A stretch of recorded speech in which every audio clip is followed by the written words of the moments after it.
And Magnus writes, so, James Gunn defends making Superman's parents evil.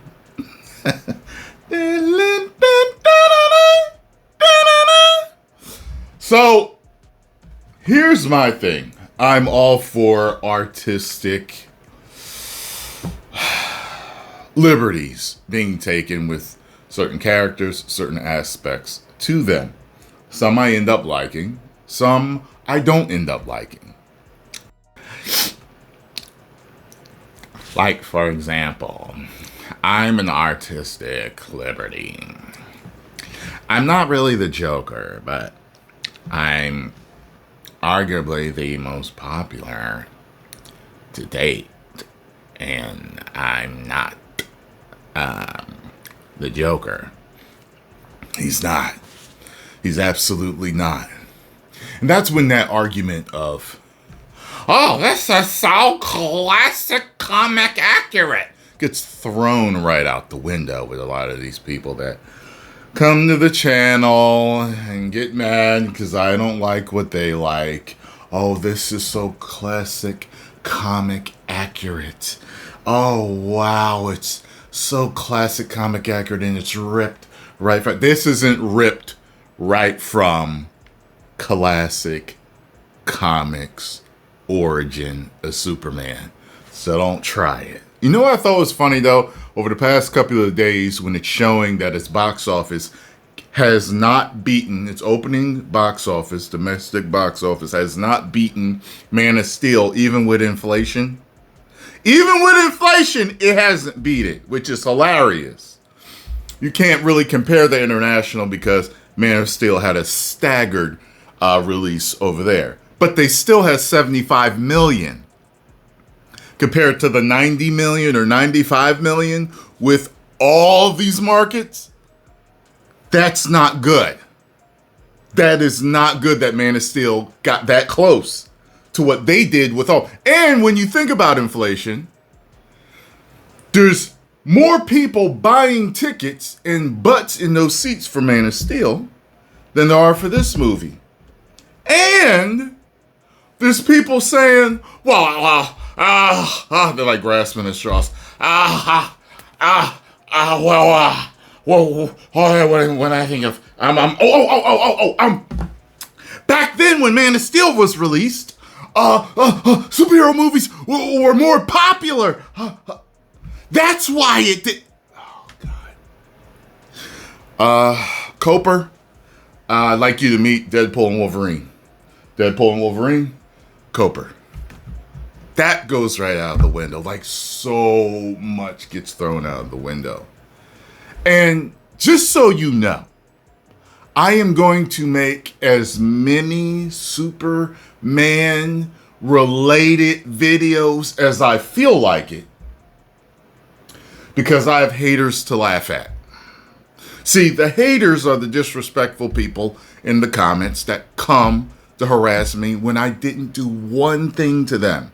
So, they're internet bullies. I will not back down from internet bullies. Okay? So, all of my videos that I feel like doing to say, aha, I was right, you were wrong, since they're so petty, I'm going to be petty. Okay? That's how it works. Okay? All right. Now, James Gunn defends controversial Jor-El twist in Superman.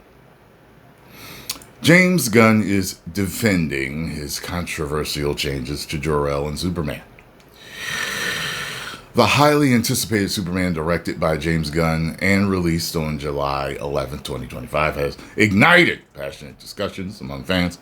While the film has been praised for its action sequences and David Corenswet's portrayal of the Man of Steel, one major element that has drawn significant attention is the character of Jor-El, a major alteration to the motivations of Superman's Kryptonian parents. Yeah. I know they've played with this before, you know, in later comics and even in Smallville and stuff like that, but That's not so classic comic accurate.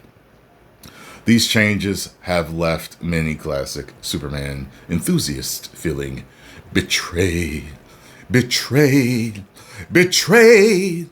Where's that from? You better know. If you're a fan, you better know. Arguing that they undermine the core values of hope, morality, and selflessness that define the character. Gunn has addressed this in recent interviews, offering this rationale while acknowledging the risks involved. So let's check out this video. I'm a huge Superman fan. So first of all, I had to trust myself that I was going to honor the pieces of Superman that we needed to keep the same, and also allow myself to make changes where changes might work and wouldn't go against the integrity of who the character is. Some people will argue that it does, though. Dealing with some of those things was simply dealing with allowing ourselves to change part of the story in a way that was interesting for the DCU, but that wasn't something that went against who Superman was. And it has been something that's been played with in the comics before. Okay, so he took his artistic liberty. He went a way that he thought might work that wouldn't affect Superman's character. And I would argue, you can argue both ways. However, people are just saying he's Kakarot. He's Goku now, or he's a Viltrumite. He's getting this message, because in certain Dragon Ball, there's like a message that plays to Kakarot and stuff like that. And, in his original pod that he was sent in. So it's like, it's bothering people. Me, when I was watching it, I was like, okay, they're kind of going a Smallville route with this, this is kind of DBZ or Dragon Ball-ish too. I was just like, whatever. I was just waiting for the movie to be over. You know what I'm saying? I don't care about artistic liberties being taken as long as they're done correctly. They're done in a way that make us say, you know what? They did this, but, it worked. That's what I want to say. So the Joker and the Dark Knight, they changed him. That's not the Joker. However, it worked. You see what I'm saying? Everybody that's all about comic accuracy, they weren't saying nothing about Joker because it was done right. You know what I'm saying? And then we got Joker, the movie, which did $1 billion, which isn't the Joker, but it was great.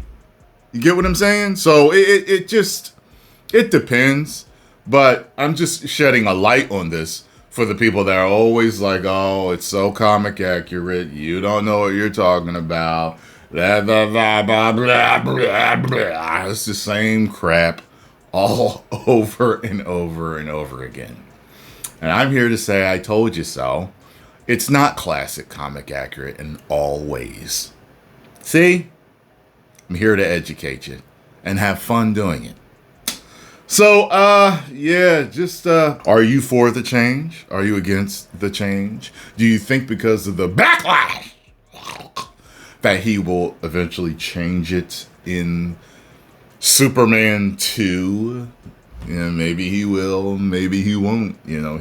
He's got time. He can write it in that it was some sort of distortion or Lex trick, even though they kept saying in the movie that it wasn't a trick, that this is how his parents really thought. They sent him to create a harem and maim and kill and, to keep people in line if he needed to. I had one person I saw in the comments actually say, well, that's what they did in Man of Steel. No, it was different.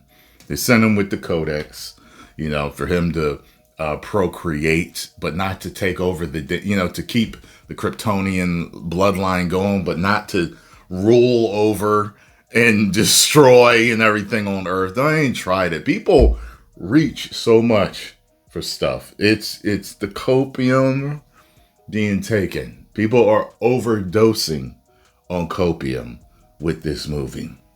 It's like half the fans think it's good, half the fans don't think it's good. And those reviews on Rotten Tomatoes, nobody in the know trusts with how it's doing. Like something is not right. Same thing happened with Thunderbolts. Like you're like, wait a minute. So everyone loves it, but no one's watching it? Something doesn't feel right here with that. It should be doing better considering that. But, who knows? Maybe it's just a reversing of something like Transformers Revenge of the Fallen. It makes a ton of money, but it wasn't good. But it had bad reviews. Maybe it's just a reversing of things. And I'm seeing things about bot reviews, like copying Grace Randolph's review and stuff. And I'm just like, good Lord. There's so much shenanigans going on around this movie. What do you think it's going to end with? 350? 400 million? What do you think? That's the way I feel right now. I could change my mind giving more information after this weekend. We'll see. 350, 400 million? That's what I'm thinking right now. We'll see if it does better, but I don't know. It's not doing well internationally at all. So, yeah. 10 million subscribers. Woo!